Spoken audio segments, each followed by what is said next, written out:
महाराष्ट्राच्या मुख्यमंत्री पदाचा शपथविधी सोहळा गुरुवारी संध्याकाळी 5:30 वाजता पार पडला आहे। देवेंद्र फडणवीस यांनी मी पुन्हा येईन असा नारा दिला होता।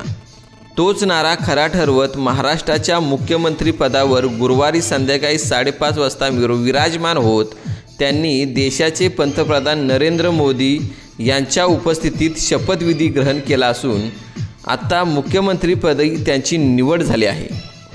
तर उपमुख्यमंत्री पदाची शपथ एकनाथ शिंदे व अजित पवार यांनी घेतली असून महाराष्ट्राला एक मुख्यमंत्री तर 2 उपमुख्यमंत्री असे मिळालेले आहेत। यावेळी मंत्रिमंडळाचा विस्तार येणाऱ्या 2-4 दिवसात होण्याची शक्यता असून शिवसेना शिंदे गटाला 10 ते 12 तर राष्ट्रवादी अजित पवार गटाला 8 ते 9 मंत्रिपदे मिळण्याची शक्यता आहे। अशाच काही अपडेट्ससाठी पाहत राहा लोकसम्राट महाराष्ट्र न्यूज। आपण जर आमच्या चॅनलला सबस्क्राईब केले नसेल तर लगेचच सबस्क्राईब करा आणि शेअर करा।